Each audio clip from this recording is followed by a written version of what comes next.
Hello, hello. Nice to see everyone again. It's Monday, and I see Az is here. Nice to see you. Hope everyone had a good weekend. Amelie also. I have a cold, so I've taken Nipaxone, like cough syrup. I have my throat pills. I have my tea with honey in it, and I'm hoping I'm gonna make it through tonight. If it gets really bad, we'll just do a silent meditation today, even though it's Monday. And we normally do guided, but we'll see how it goes. Otherwise, it's okay. No fever. I feel okay. Yeah, it's like we have small kids. It's funny. Before I had kids, it was like, how do you get colds? Well, you get them every now and then. But then when you get kids and they go to daycare and school, and it goes like wildfire. One will get a cold, and then everyone licks and hugs everyone, and like just bacteria just spreads everywhere. So they actually had to last year. They have something called the mag influenza. It's like a stomach flu, where you just vomit for 24 hours, and it's bad, and it can be extremely contagious. And it got so bad they had to close down like the whole daycare because they just couldn't get rid of it. Like people just kept getting it over and over and over, and they had no personnel who could stay because they got sick as well. So yeah, when you have kids, especially wintertime. You have to just be prepared to get sick. And since I sleep so poorly because of my neck, then my immune system is not very good either. So I'm susceptible to it. And today we were, me, my fiance, and our oldest, all three were sick today. Hey, Nicole, nice to see you. Oh, you have a stomach flu? Really? Oh, that sucks. It's very common up in Sweden, and I don't know why. Especially winter time, you get it, and it's really, it's not because of something you eat. It's like a contagious virus, and apparently, I don't know if it's just Dutch people, but I know that Dutch people are less likely to have it. So my fiance, she has it not as bad usually because they apparently have some kind of gene. Yeah, I hope so, Nicole, because that sucks. Like the stomach flu that's like one of the worst ones. I remember when I was. I think it was in my 20s, and my parents always were like, yeah, unless you have a fever, you go to school, unless you're really bad, you just do your stuff, kind of. So I'm used to, unless you're really sick, you go to work, you go to school.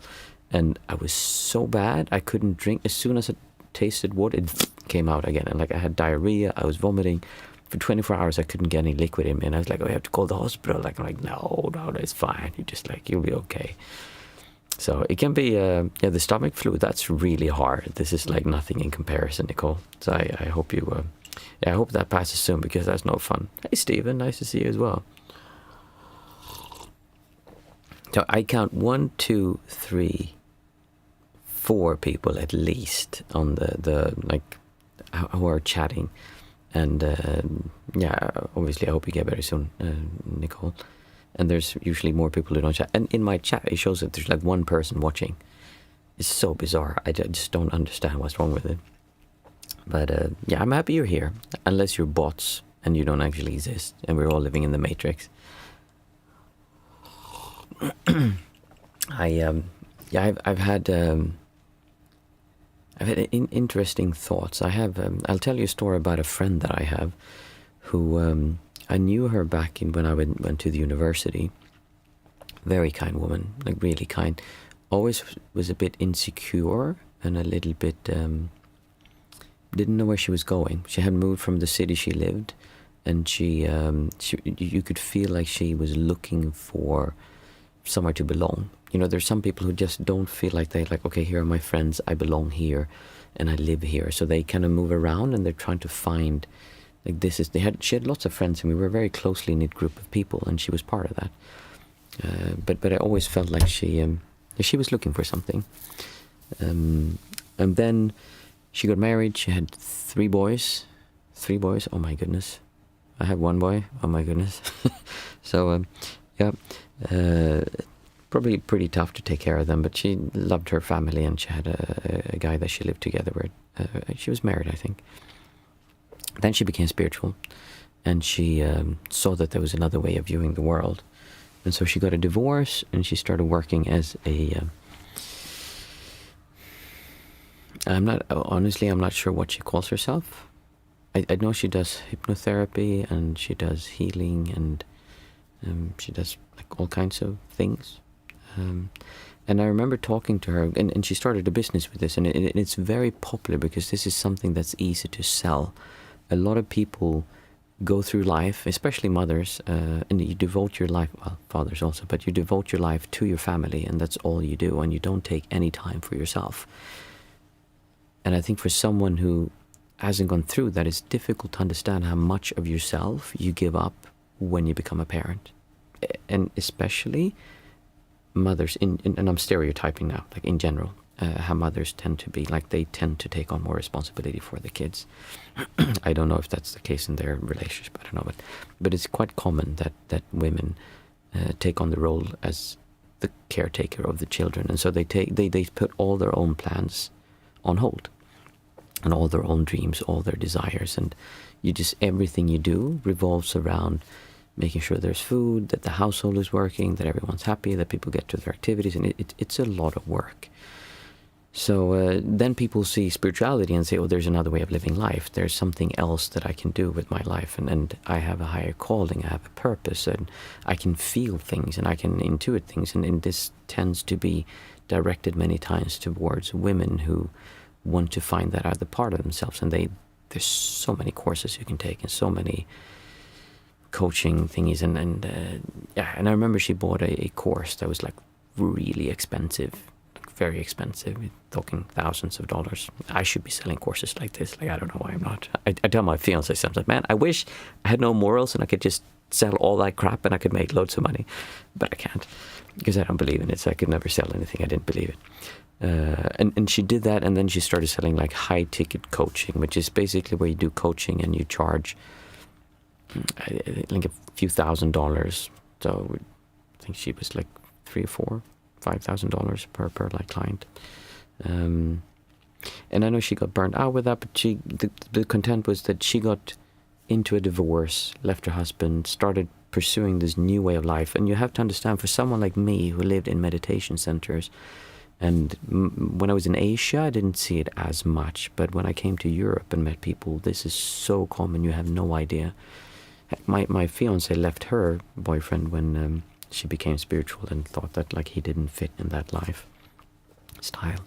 And a lot of people just separate and believe there's something wrong with the outside, so they need to change that because they're now on this other path. And it creates a lot of suffering and a lot of difficulties in people's life when they kind of make this shift. And I'm not saying it's always bad. There can be some very good things that come from this. For sure. It can be. I mean, a lot of people live very unhealthy lives, so it's good they try something new. But the interesting thing is that what all of these try to do, they said, okay, you're not just you, you're much bigger than you. And they want to go beyond the self, beyond the sense of self. But if you listen to how people describe what they want to do and their dreams, their hopes, their desires, if you would have someone who's into business, who's trying to start their own company, who would talk about their desires the way that people talk about following their path, about manifesting their dream life, about reaching new heights in their development, with talking to other entities, guides. If you would do the same thing, you was like, that person is a piece of shit, selfish, materialistic garbage, kind of like if someone would talk that selfishly about all the things they want. But when you say with spirituality, then it's perfectly fine. So in this corner, we want to get rich, we want to have a fast car, we want to have fast women. I don't know if you have fast women, but like if you're a man, I'm saying, like if you're a woman, maybe you want fast boys, guys, I don't know. That's kind of the thing. They're here. You want to have all these spiritual highs, like really the high that comes from just going out there and like standing on stage and like doing these things, and you get to, like, you have to understand when you get into meditation and start experiencing some of the weird that like you can get, it's very strong and very powerful, and it's unlike anything you've ever experienced before. It's much like taking drugs. And then people get so caught up in that they just focus on that. See, Stephen, I see what you're saying. Even in spirituality, you're fueling off of distortions. But since it's spirituality, exactly, Stephen, you got what I'm trying to say. people say that it's okay because it's spiritual stuff. So it's okay to be like, oh, if I can just get the spiritual experience, if I can just work as a life coach. And they believe that the main thing is that they need to create their dream life that is aligned with their soul's inner purpose. And when they do that, then everything will be okay. So it's still the idea that the outside world needs to behave a certain way for them to be happy. Here, the world needs to behave, give me money, give me cars, give me women, give me men, give me fame, fortune. Here, it's give me, I want to be able to help enough people. I want to be a light worker. I want to communicate with other dimensions. I want to be special. I want to see auras. I want to be a great speaker. I want to be a healer. They're better things as far as society goes, for sure. Like, I prefer people doing this compared to that. But it's still the same problem. You're still running off of the same idea that if I could only have that, if I can just make this work, then I will be happy. And there's these highs that come from, like when you do shadow work and you'll go stuff, there is a high that comes with that. And I'm not talking about non-centricness where there's like this whoa, that's incredible, but there's a peacefulness to it. When you do release and stuff, there's really like a high, like almost like a drug high that comes from it. So I was watching, like we have each other on social media, and I saw her, she had gone to a course, and it's the same, like with the way people, oh, thank you so much, spiritual teacher, Siddhguru Guru, and you showed me so much wisdom, and I'm so happy that I found this new path in myself, and then I'm so proud of myself, like I did the thing, I went up on stage and I did improvised something, and I stood there and I stood for myself and I believed in what I did. And now the question is, what is my next step? What is my next step? Again, imagine someone saying that stuff about materialistic stuff. Oh, I went out and I sold so much stuff, and like I was standing there on stage and I saw all this stuff to all these people, and I really became successful, and like, what's my next goal gonna be? How much money am I gonna make next? It seems like different things, but it's still the same idea. It's a feeling, if I can only have this, then I will be happy. And it always baffles my mind when I look at this and I say, like, why it's just the same thing. Can't people see this? Because it's so obvious to me, because I saw people come to these centers with these with these ideas and wanted to create this different life, and they're all focused on, if this world will just change to the way I want it to be, then I will be happy. But I cannot be happy now. Something needs to change out there. Something needs to change in how other people treat me, in what I have in my life. And I'm not saying there's anything wrong with working towards, if you're working with something that you find doesn't make you happy, then absolutely change jobs. If you're working with something that actively hurts other people, for sure, try to get something else. I mean, that's not like a healthy lifestyle to live. But if you constantly fuel your own well-being on having the world be a specific way, you're always going to lose. You can never have that happen, because eventually you're going to get sick and you're going to die. Unless you're lucky and you die in an accident, you never have to go through that. You're always going to go through that stuff. So when people talk about being spiritual, I just see them being materialistically spiritual. I call it spiritual materialism. Or another phrase I use sometimes is the spiritual rat race. There's the materialistic rat race. We're going to run and we're going to get more money and like have all these things.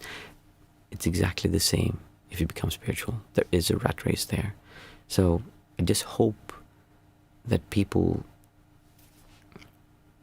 can start seeing that it's the same thing. And I think the problem is that it's so easy to get into this, because it's so easy to sell. If I would shift my channel, if I would erase this channel, and I would start talking about law of attraction, about spiritual guides, about meditation for manifesting your dream partner, twin souls, like I would get, I mean, I don't know how many views I would get, but I would get much more than I get now, because that's something that people latch onto, because it's easy. It's the same thing you did before, but it's now like, it's just painted over a little bit differently, so it seems like it's kosher, it's okay, because it's spiritual, right? We can search after that. You're just tricking yourself. See, Emily, I often see that in myself. I could have this or that and I'll be happy. And that I remind myself that not how it works. But how could I engrave that in myself? That happiness comes from within. Third eye stuff, exactly, Stephen. So here's the thing. And I'm talking to Emily's question. Hey, sorry.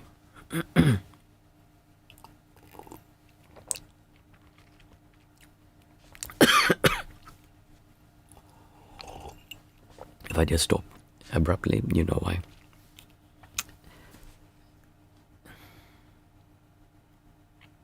It's not that happiness comes from within.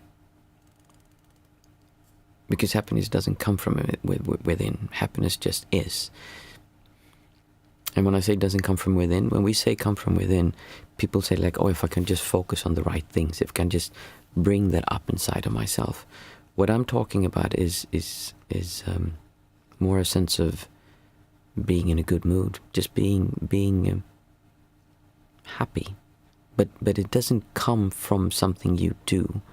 It doesn't come from something you achieve, inside or outside. So I think I get what you're saying when you say it comes from within, but I want to separate so that people don't misunderstand this, because then people think, I'll give you an example. When I feel bad, I can see how my mind, the first thing, say I'm feeling down or I'm a bit like completely overworked and I want to feel better. What do? I go into my mind and I start fantasizing about something.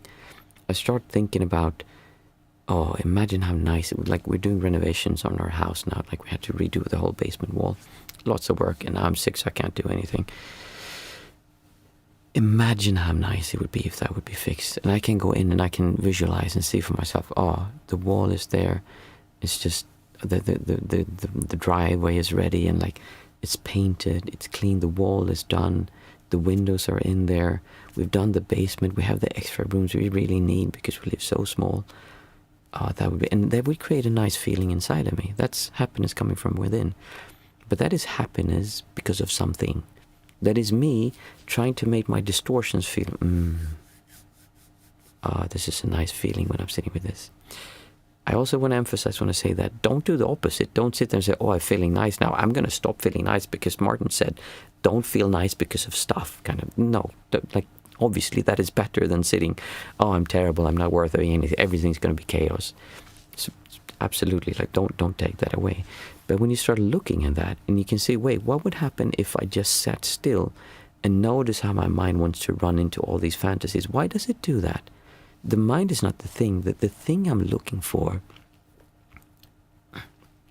is this feeling that I get from thinking that thoughts. That's what I'm really after. And if you look at that feeling and say, oh, what happens if I don't do that distortions? If I'm just sitting here without needing? Because why do you want that feeling? It's because you don't really want to be here. It doesn't feel okay to be here. And so you close your eyes and you fantasize that you're over there. The same. Oh, I wish I could have a car. I wish I could have enough money. I wish I could have the wife, husband. I wish I could have these spiritual experiences. I wish I could work as a guide. I wish I could blah, blah, blah. It's the same thing. But when you look at that, the reason you do that is because there's a distortion. There's a feeling of, I am not okay right now. But when I do these things, it will be okay. And so when you try to make yourself feel good by thinking something, oh, I notice when I'm closing my eyes, I'm going to fall asleep. It's very easy to fall into the same thing and look at that feeling, what it is you're really after. You're changing the distortion to something more pleasant. But what would happen if you actually faced that uncomfortable feeling inside of you? That is the sense of self. The sense of self makes you feel uncomfortable. And when you feel uncomfortable, you do what you've been conditioned to do by society, by your parents, by genetics, by upbringing, by evolution in some cases. And we're trying to break free from all of that so that you can be you. Not because someone else wants you to, but what do you want to do? Who are you? Like, what are you interested in? What brings you joy? And I have to say, when I say that, people say, well, I like tearing off legs of frogs. That makes me happy. There has to be a strong sense of self that finds some kind of sadistic feeling, like, oh, I like hurting others. Because when you look at that and you don't get that feeling to feel good from doing something, it's very difficult to hurt or damage. There's actually this feeling that I don't want to change the world around you because it's almost sacred. It's perfect the way it is. Everything is okay, just the way it is. So I'm just going to let the world be there and look at it and think, wow, this is really perfect. Imagine if you just came from outer space and you had no idea about this world. Like, you just never been here. Actually, imagine another planet, and you went to another planet and you kind of zoomed into their living room and you looked at a person sitting there having a conversation. You'd be like, wow, look at all of this stuff. The furniture is different, the chairs are different, and this thing here called a gronk, I don't know what they're called, we're humans, they're gronks. You would look at them, it's fascinating. Like, I've never seen anything like this before. It's incredible to just see them. It wouldn't be like, oh, the first thought I have is like, I wonder if I bunked them in the head. No, you're just interested and fascinating by seeing the world being the way it is. There is not this feeling of, I need to change this thing to make me happy, which is where a lot of action comes from. And then that doesn't mean that you can't do anything. It just means that you do less and you do the things you want to do because you find them. This is something that's difficult to explain because it's not the feeling of a drive. It's more that, what do I find useful to do? What would I want to spend my time doing? But you choose it not because of guilt, fear, worry, desire. You do it because you want to do it. How did I get into this discussion? Oh yeah, happiness from within. I'm not sure if that answered your question, Emily, but what I was trying to say was that if you look at why you believe you need to have that happiness, there is a feeling of something that is not okay within us. And a lot of people walk around, they're just never happy. They're just never okay with being here. They have short moments throughout the day when something happens or when they have their life aligned in a specific way, then they can allow themselves to feel okay for a short period of time, and then it falls apart. And again, if you're into spirituality, then it's just more stuff. You need the energies to be okay. You need to save the world before you're okay. Maybe a whole universe depends on you. Like balancing the energies. I don't know, like people come up with so much stuff. And I'm not saying that that's not true and you can't do stuff with your mind, but I'm just saying that it's the same thing as if you went out, worked really hard to get that Ferrari or Lamborghini. It's the same thing. So just don't do that. Just be okay with being here and practice being okay with being here. Don't think you need to have a special kind of meditation. It's really all about knowing how to face that feeling and seeing that there's nothing there. It's just a sense, for me, I don't know this because I don't know where this comes from, but it makes perfect sense that this is evolution. We evolved to feeling uncomfortable when we didn't have the things we needed. And then we went out, we hunted, we made sure we had food. I made sure I had a partner. There's genetically things ingrained in us to do certain things. And so we're controlled by this. And that made sense while we live as animals. But now we don't. We don't need that. We have a mind that can think. And I can still take care of myself. And if anything, I function much, much better when I'm not having so much distortions. Because I don't need anything from anyone. I don't need you to do anything. And I feel such a difference sitting here talking to you when I feel more non-centric, or if I'm feeling bad and it's rare. I actually feel so comfortable sitting here that it's rare that happens. But when I started out doing these streams, then it was more difficult. See, Emily, I get what you're saying. That's a very nice message. Yeah, I'm happy you can see that. And it's more than just a message. It's really a way of living life. When you start having your whole day move towards, why am I not feeling good now? What is it that's in the way? And you start looking at that. And we don't focus on just the feeling bad part, but we actually focus on feeling good. We spend all our time looking at, I'm going to do shadow work, and I'm going and I'm going to take away these bad parts from myself. But we spend very little time cultivating the feeling of enjoying being here. Just feeling good to be here. We spend very little time doing that. And I think, I don't know if I mentioned this last time, but I had a conversation with a client, and I was saying, like, imagine you're in a relationship and you're with your partner and the only thing you do is just work on your stuff, like the bad things in a relationship, but you spend no time focusing on actually enjoying being in the relationship. It's all about taking away the triggers that you have, the things you don't like about the other person, about your economy, like all these things that is not working. You just focus on that, but you spend no time focus on actually feeling good in the relationship, enjoying being in the relationship, actually just being with the other person. Not, oh, we're going to do this so that we can have the reward, but actually just being with them and feeling good being with that person. It would be a terrible way to approach a relationship.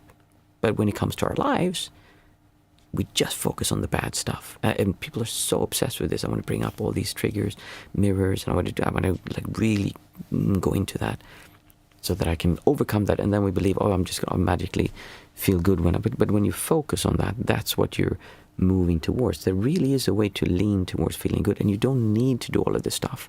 It can definitely help if there's something so big that it keeps pulling you out of just being okay with being here. But you don't need to go into every single thing and working with that. Nicole, cultivate the enjoyment of being here. I'll remember and breathe that in. It's pretty much everything I do. I mean, that's what it boils down to. I like that. Cultivate the enjoyment of being here. Because that's what it comes down to. Instead of being so focused of becoming a better person, or overcoming things, or saving the world, or like by all means, I mean, I'm not complaining if you want to save the world. I'm happy people want to do that. But if you would first work on saving yourself, of liberating yourself, you would be a very different person who goes into the world and tries to make it better. Oh, I said it. Well, that's nice. I like that. I'll have to write that down. Cultivate the enjoyment of being here. Yeah, that's good.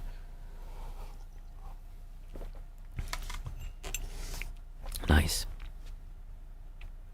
I always like these discussions because they lead into good questions, make me think of things, and then I don't really know what I'm saying. But many times it's interesting to listen to. I actually listen back to it myself sometimes. JVB, hey, nice to see you. Lately, I've avoided my meditation because I'm afraid of feeling the emotions that might come up during meditation. What might you recommend? So that's a not an uncommon thing. The problem with meditating is that we have to face all the stuff that comes up. For a lot of people, they push so much stuff down that when you start just being here, like that comes up. That's what I was talking to when I spoke about cultivating the enjoyment of being here. Sometimes there's some really strong things that come up, and they make it very difficult to be here and just enjoy. So it will come up and it will distract you so much that you cannot just focus on enjoying being here. There are a few things you can do. One is just distract yourself. Like, there's no need to go into every single thing that comes up. Just do something else. Eat a hamburger, watch a movie, and then try again. See if it's better. Secondly, if that doesn't work, you can actually sit with things and just see how it makes you feel. But don't focus on the thing, because what tends to happen is, say that I'm insecure about my... when I was younger, I was insecure about my length. I'm 168, like my length. And I would be like, oh, I wish I was 10 centimeters taller, because that would make me better. I don't know, like really weird. But yeah, I wish I was taller. Like that was like a thing. And I would sit and look at that, and I would think, how would I get taller? I can walk differently. I can change my postures. I feel a little bit taller. Like I would focus, well, that's maybe a dumb example because it's difficult to change. But I would focus on the problem, the thing. Or let's say I don't have a girlfriend. I would focus on not having a girlfriend. How do I get a girlfriend? How do I find someone? Where do I go out and look for? Instead of focusing on that, focus on what the distortion feels like. What does this feel like? And you see, and you kind of don't say, oh, this is so true because, yes, I am so lonely. I wish I had this person. Forget the story. Just focus on what does it feel like to feel lonely. We don't feel that we just talk the story, but actually feel what is loneliness not like. So that means you actually have to face that fear that you're having of your emotions. That's kind of the whole thing it comes back to. And you can do breathing meditation and then really do the counting, because that pulls you back, and then you'll calm down your mind, and then it'll be easier to look at these things. But focus on the distortions, not on the actual problem, because it may very well be, if you're getting old and you feel like, oh, I'm never going to find anyone, that might be something that you'd actually like to do. But instead of trying to solve the problem, like I'm going to come up with a solution, just focus on what does this feel like, and see that the only thing you need to do is just make sure you don't feel bad about it. And you'll say, well, how does that solve my problem? It solves your problem, but it doesn't solve your situation. The problem is the feeling you have by being alone. There's nothing that says you have to have a partner to enjoy life. And feeling okay with not having a partner solves the problem, but it doesn't change the situation that you still don't have a partner. That's why law of attraction then comes in and says, well, you can manifest your partner. So they're kind of halfway there, but they get so caught up in, if I can only have this. See, as he's saying, Martin, I was listening to this talk by a Tibetan, Buddhist, and he said, meditation is about being aware. We are already aware, but we are just unaware that we are aware. Thoughts.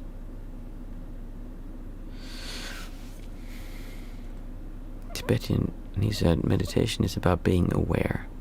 We are already aware, but we are just unaware that we are aware.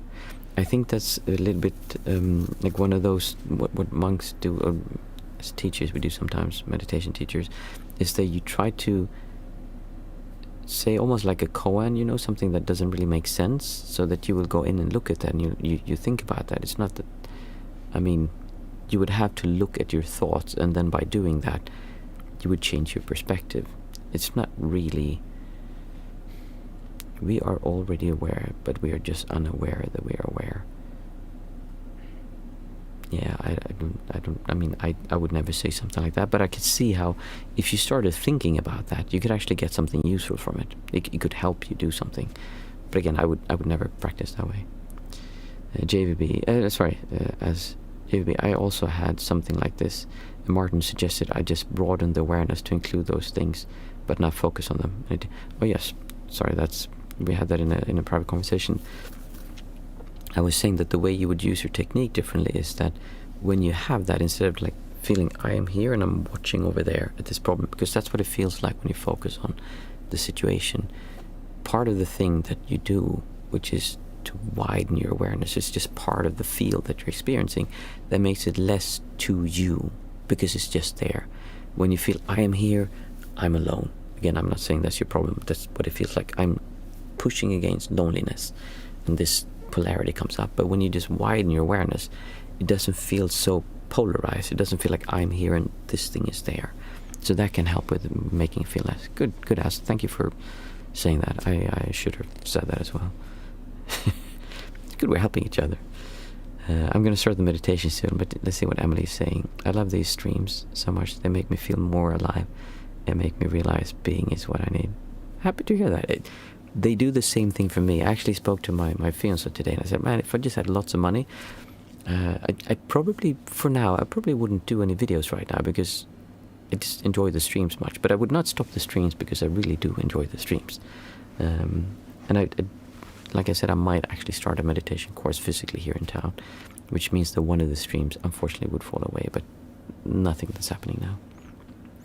Okay, so...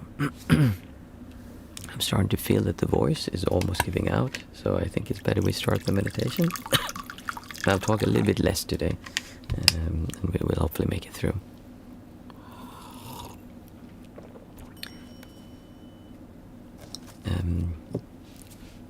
What we normally do is we have a chat like this, and for me they're very useful. They make me think about these things in a way that I might not have seen it, and people remind me of things that I've said that are really useful, or they come up with their own stuff, which I like the most, when people say, oh, you know what, I never thought about it like this, and but I look from this perspective, and I say, oh, that's brilliant. Like, it's so good, because it's not about me telling you how it is, it's about me helping you not distort, and then you'll see how it is.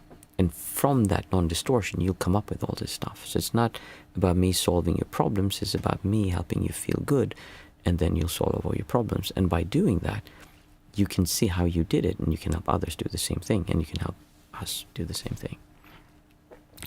So we have a chat, and then we do the 5, 4, 3, 2, 1 method on Mondays. After that, we have a guided meditation. And we'll see how much guided it is today. I feel like I've almost emptied out my voice. 5, 4, 3, 2, 1, we'll just do it quickly today. It's 5 things we can see, 4 things we can feel, 3 things we can hear, 2 things we can smell, and 1 thing that we can taste. Just say them out aloud and look at them around you. So I can see an office chair. I can see a sweater on the chair. I can see a pair of keys on my desk. I can see a pair of headphones. And I can see a microphone. 5 things I could see. Next, 4 things I can feel. I can feel my ring. I can feel an itch in my nose. One of the distortions in meditation why we don't itch always, but there's many people who practice it, just feel the itch, is because there's a distortion wanting you to take away the itch. So it helps you to learn how to see this. I can feel my woolen sofa. And I can feel my legs. There was 4 things I could feel. Next we take 3 things we can hear. I hear a car passing. I hear the hum of the AC unit, or the heater actually, now winter time. And I hear a wheezing sound in my nose or my throat when I'm breathing. There's 3 things I could hear. Next we take 2 things I can smell. You can smell.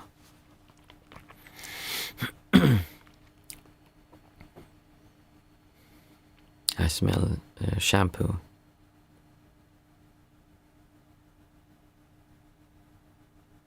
And I can smell fabric.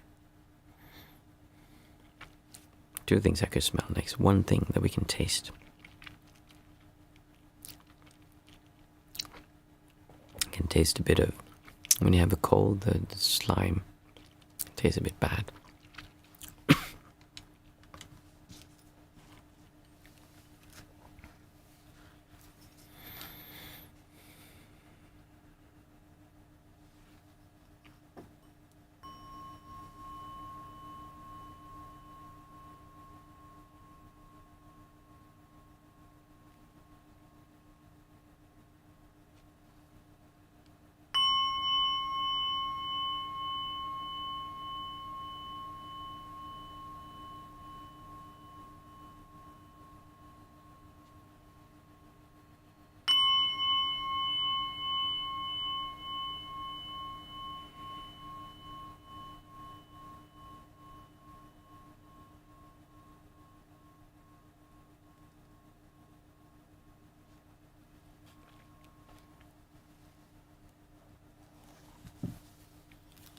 So I want you to start focusing on your breath. Just bring your awareness to your breath.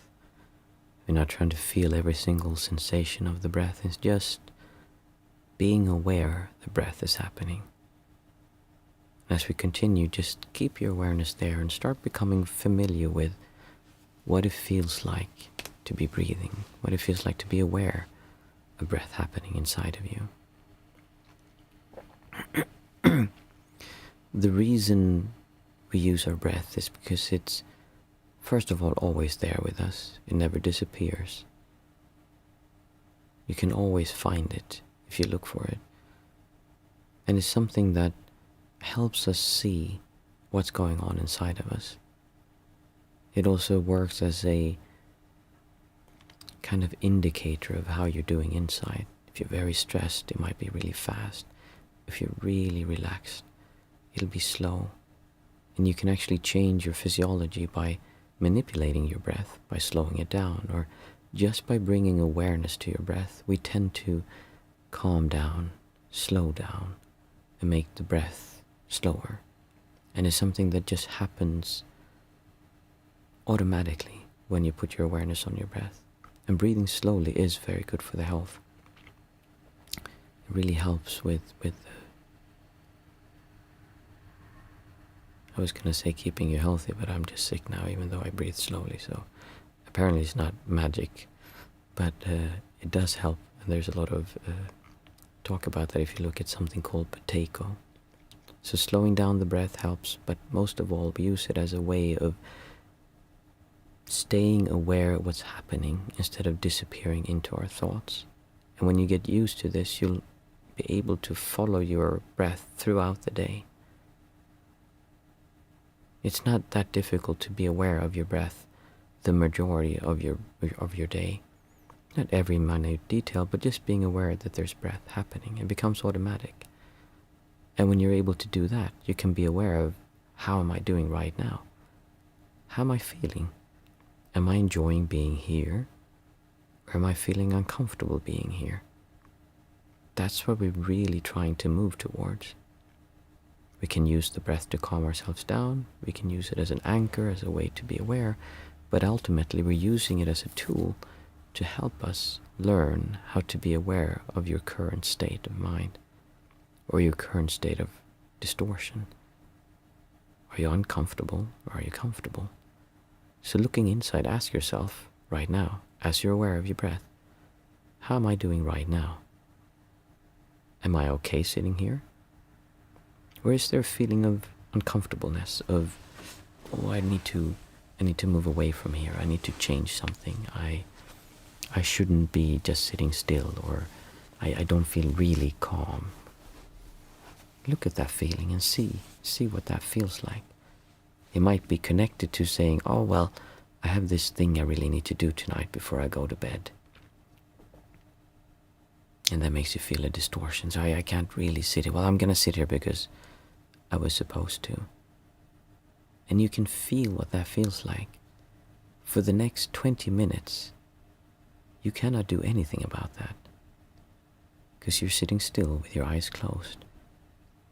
So you just accept that for right now, you're not going to do anything about it.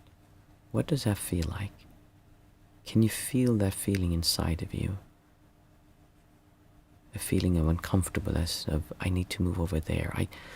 And instead of focusing on how you're going to solve the problem, move your awareness with the breath as your anchor to feeling that feeling right there.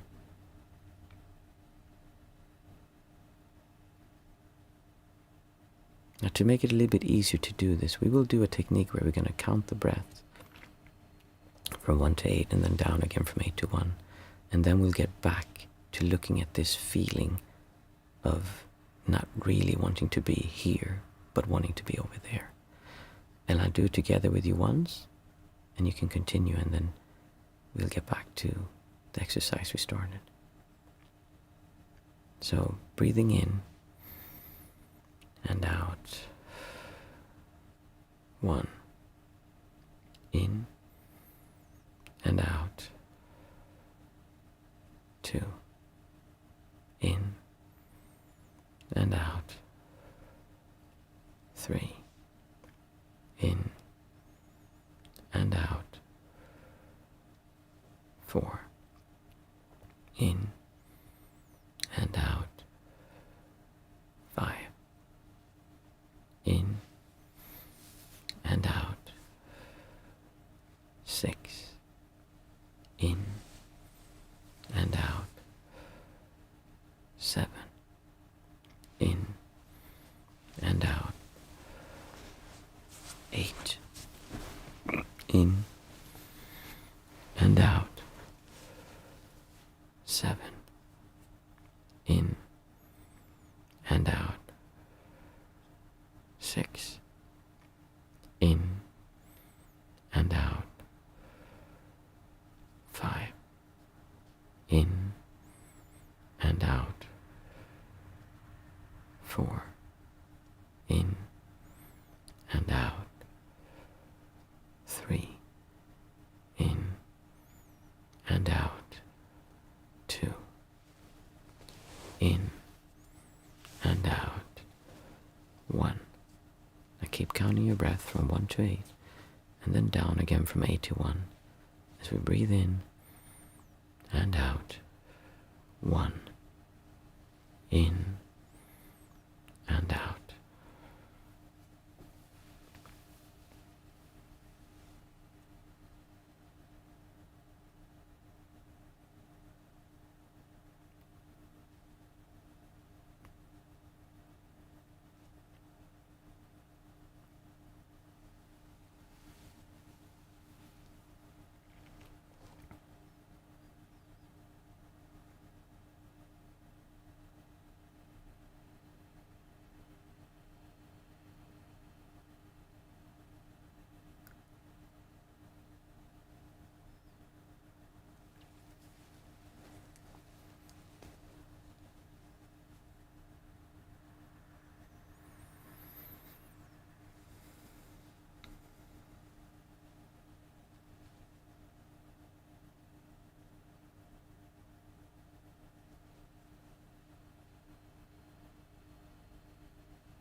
I want you to keep having your awareness on breath happening, but relax that.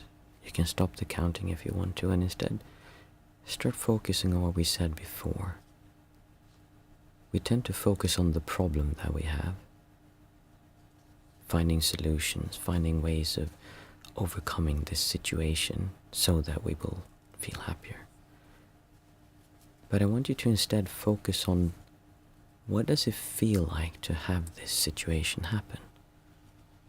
And first of all, you need to find, how are you feeling right now? If you're feeling, I feel good, I feel happy to be here, then don't go looking for trouble. Just try to sink into that feeling of, it's nice to sit here, I feel comfortable, I'm enjoying myself, I don't need to go anywhere else. What I tend to do is focus on my chest area and see if I can sink into that feeling of well-being, of stillness, of quietness. The whole world seems still and quiet, and it's just nice to be. It's nice to enjoy being here.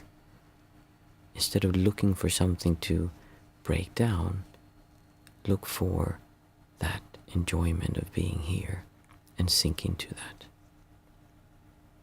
If you're not feeling that, and instead you notice, yes, there is some kind of distortion inside of me. There's something that makes me feel a bit uncomfortable. What you can do is look for why. When did it change? When did you start worrying about this? Many times it will be something that came into your mind, and you can start looking at that and see, well, if I just had a partner, then I would be happy. And instead of trying to come up with solutions of how you should change yourself, where you would go to look for a partner, the things you should say to someone you like to get them interested in you, the things you believe you need to have, might be your physique, your resources, the way you behave. Instead of focusing on all of that, focus on, for now, what does that feel like? What does it feel like to feel like you can't have that? And see that that's a shitty way to live life, feeling like that. Why on earth would you go around hitting yourself like that? It's like my children do sometimes. They'll take their sibling's hand and start hitting them in the face and say, stop hitting yourself, stop hitting yourself, stop hitting yourself.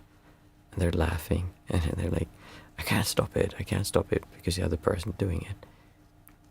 It's just that you're hitting yourself with this. Why? Why are you constantly hitting yourself with this? This is the only moment you have to be alive. You can only experience now. There's nothing outside of now that is real. And you're choosing to feel bad. And you believe that if I can just change that, then I will feel good. And if you're old enough, you will have experienced that several times where you believed if you just had this one thing, then you'd never ask for anything else again. There's not a clear-cut, do A, it leads to B, and it will be solved, that I can tell you. I can only have you look in the general direction and find out for yourself what it feels like to just pay attention to the distortion, because when you do, there's absolutely nothing there. It just disappears. And you're able to feel good for no apparent reason. And you'll ask yourself, well, actually, I'm cheating now. This is not real. I still haven't solved the situation. I need to solve the situation, and then I can feel good. Because we cannot accept that it's okay to feel good, even if the world isn't the way we want it to be. And you can never, ever get the world to be exactly as you want it to be. If your happiness is dependent on everything around you being a specific way, or even everything inside of you being a specific way, you will always, always lose in the long run. So change your perspective to looking at the feeling inside of you, and when you do, you'll see that that's not a nice way to live life. And you will eventually be able to just let that go, because you are the one doing that, not someone outside. It's not someone above you, below you, or somewhere else punishing you. It's you punishing yourself. You are hitting yourself in your face, but there's no one else guiding your hand. You've just been taught to do that by your conditioning from society, from your parents, from your friends, from your siblings, from TV, from social media. Hopefully not from me. I'm trying to help you stop hitting yourself. But you might hit yourself and say, I should not hit myself. So now I'm hitting myself because I can't stop hitting myself.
Thank you.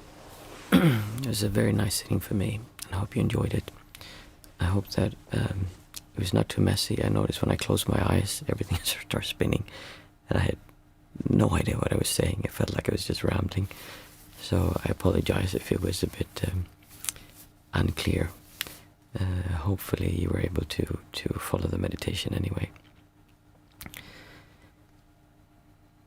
It's always nice to be here. It's always nice to see you. And I wish you a really good week. And I do hope that you learn to, what I was saying, cultivate the enjoyment of being here. Because really, it is that simple. You don't need to solve all your problems. You just need to learn how to enjoy being here. Have a nice week. And I will see you on Thursday, everyone.